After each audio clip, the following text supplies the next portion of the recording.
लाहौर में गुज़श्ता रोज ख्वाजा सरा डाकुओं के हाथों लुट गए।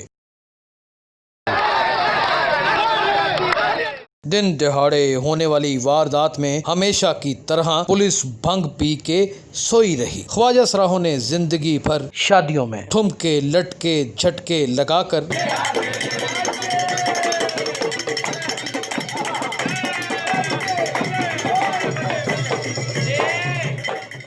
और चौक गली चौराहों में भीख मांगकर 10 लाख नकदी और 10 तोले सोना जमा किया हुआ था। बदनीयत पुलिस और कमजोर इंतजामिया की वजह से डाकू ख्वाजा सराहों को लूट कर चले गए। गुरु बिंदिया दिन में आके हम लूट के ले गए।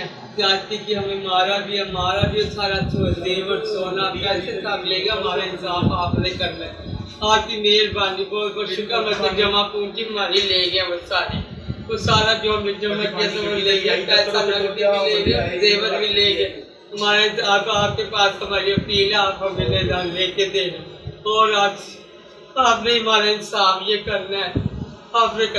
वाक़े की FIR दर्ज कर ली गई। कैमरामैन हसनैन शाह के साथ यासिर शमून, रिपोर्टर्स न्यूज़, लाहौर।